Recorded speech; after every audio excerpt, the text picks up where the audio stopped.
So the Thursday Murder Club is a really great crime comedy drama pseudo-thriller series that is based on the novel of the same name by Richard Osman and is directed by Christopher Columbus, who notoriously did the first two brilliant Harry Potter movies. Now, I am a massive fan of murder mystery thrillers, both in terms of movies and TV shows, so it's really, really great that they were able to do something new and refreshing and put a new spin on this wicked genre as it's focused on elderly characters. And it's really interesting, as typically people would just cast aside these people. I mean, they're living in a home, so certain individuals might think that they have run out of their usefulness to society, which makes it even more compelling as these guys are able to demonstrate that they are able to outsmart a lot of other people that are significantly younger to them. And I feel like this is really endearing and somewhat relatable, especially for people that feel like the underdogs and people that also feel like they have been rejected. And then on top of that, you have this brilliant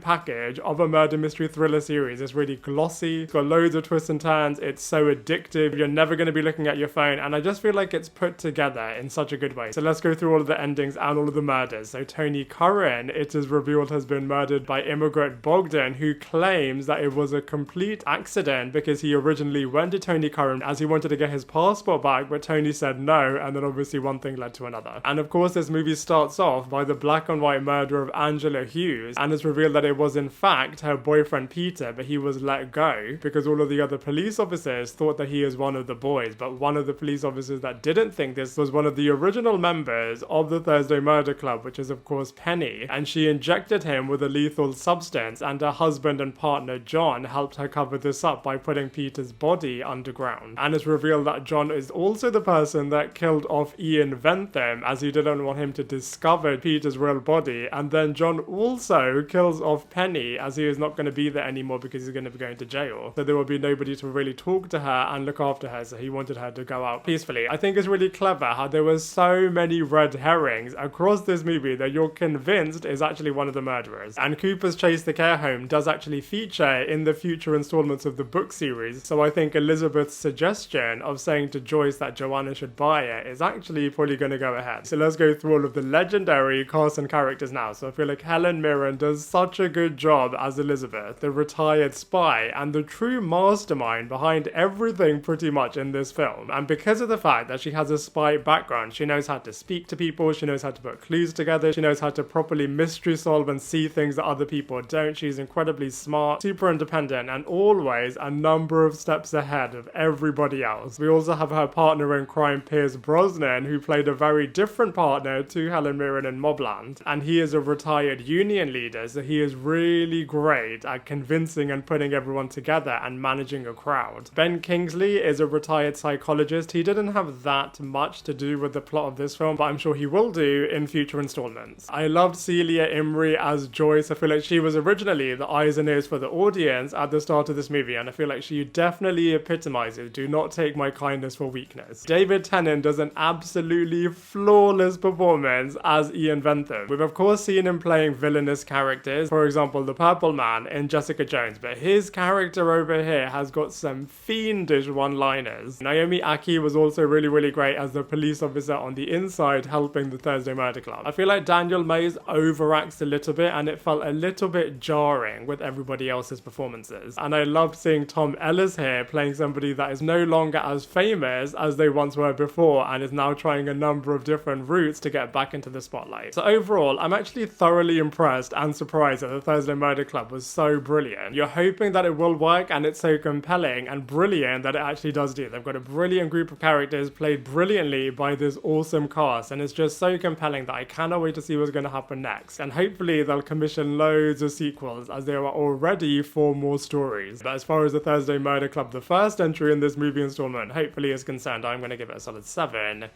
out of 10. Now I'd love to hear from you. What did you think of this film? Let me know your thoughts in the comment section below, and I look forward to seeing you in my next video.